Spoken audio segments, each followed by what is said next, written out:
Pour une émission spéciale consacrée au patrimoine hydraulique. L'utilisation de l'eau par l'homme a en effet laissé de nombreuses traces tangibles au cours des siècles. Ainsi, nous visiterons tout d'abord le moulin de Soulmes dans l'entité de Douache, un des lieux les mieux préservés de l'Entre-Sambre et Meuse. Je vous invite donc dans l'immédiat à Douache, au moulin de Soulmes, un moulin classé comme monument et comme site. Ce moulin a fait l'objet d'une restauration entière par son propriétaire qui en a fait un gîte rural. C'est en bordure de l'Hermeton à Soulmes que se trouve cet ancien moulin. Son existence est attestée dès le XVe siècle. Les documents prouvent qu'il existait déjà au XVe siècle. En effet, en 1466, il fut détruit par les troupes bourguignonnes. Et ça figure dans les documents à propos de la destruction de Dinan par les troupes bourguignonnes, puisqu'on a fait un inventaire des destructions. À l'époque, évidemment, il ne se nommait pas le moulin de Soulmes, il s'appelait le moulin de Gossenier, exactement. Et Gossenay, c'est le village voisin, et on se trouve du côté de la rive de l'Hermeton, qui se trouve du côté de Gossenay. Dans son état actuel, le moulin date du XVIIe siècle, mais en fait, il a été reconstruit dès le XVIe. Et puis, évidemment, au XVIIe siècle, on a commencé à faire des travaux d'amélioration. Et dans son état actuel, il date en grande partie du XVIIIe siècle. Le moulin doit sa prospérité à un contexte historique qui s'est passé au XVIIe siècle. En effet, à l'époque, c'était Huilleval qui était propriétaire de ce moulin. Et puis, il a eu, entre guillemets, une chance extraordinaire, c'est qu'à cette époque-là, il y avait la guerre franco-espagnole. Et tous les moulins qui se trouvaient dans la vallée de la Meuse ont été détruits. Et donc, Huilleval, dont le moulin servait pratiquement uniquement pour les villages avoisinants, a pu avoir de nouveaux clients qui venaient de France, de la vallée de la Meuse. Et donc, ses affaires ont grandement prospéré, ce qui lui a permis de moderniser le moulin, pratiquement tel que vous le voyez aujourd'hui, puisque c'est lui qui a créé le barrage, la retenue d'eau et le bief souterrain, chose qui est un petit peu extraordinaire. Après avoir été entreposé dans le vaste grenier du moulin, le grain était déversé dans les deux meules situées au rez-de-chaussée. Ensuite, la farine était recueillie au niveau inférieur. Toute la machinerie du moulin est encore en place et pourrait fonctionner. Moi, lorsque je l'ai connu, en 1954, le moulin n'était déjà plus employé qu'à usage personnel pour le bétail.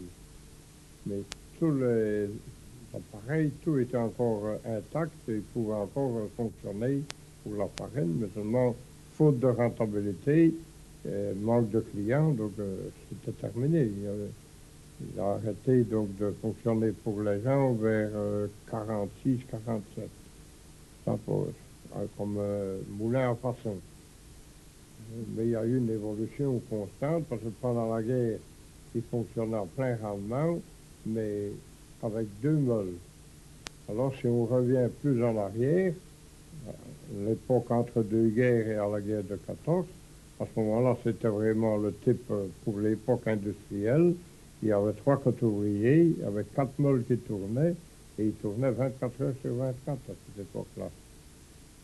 Et les gens, ils avaient un service de distribution et de ramassage à domicile, avec des chevaux, des chariots, et ils allaient jusqu'en France, du côté de Poix, Chaux, tous ces côtés-là. Et de l'autre côté, ils allaient jusqu'à Hermeton, Florenne, Rosée, Flavion, tout un réseau. Et en même temps, ils faisaient le commerce d'aliments pour bétail. Les aliments simples à l'époque, il n'y avait pas de tourteau. C'était de son, de rebulets, des avoines aplaties pour les chevaux. C'était uniquement des aliments simples. Alors moi, quand je suis arrivé ici, ben, mon beau-père avait déjà de l'âge, donc il m'a mis au courant pour pouvoir moudre pour notre usage personnel, pour le bétail. C'est comme ça que j'ai conduit encore le moulin qui fonctionnait. Et puis, il avait différents usages parce que, comme on n'avait pas le raccordement au réseau électrique, on faisait toute notre force motrice avec le moulin. On hachait les betteraves, on sciait le bois, le chauffage, tout ça avec la roue. Et on faisait l'électricité nous-mêmes avec une dynamo de 130 volts continue, qui, elle, fonctionnait déjà depuis les années 20, certainement, ou bien avant qu'on raccroche le village. C'est un éclairage raisonnable. Sinon, qu'on voyait un peu les hauts et les bas, parce suivant que la roue ne tournait pas bien rond. Hein, quand on arrivait à distance, on voyait la lumière qui vacillait un petit peu par moment. Mais quand on est à l'intérieur, on ne le remarquait même pas. La machinerie ici, elle est assez ancienne, elle date de 1794, comme on peut le voir. 1794, comme on voit ici, c'est la dernière partie en date. Donc, la dernière transformation, modernisation qui a été faite.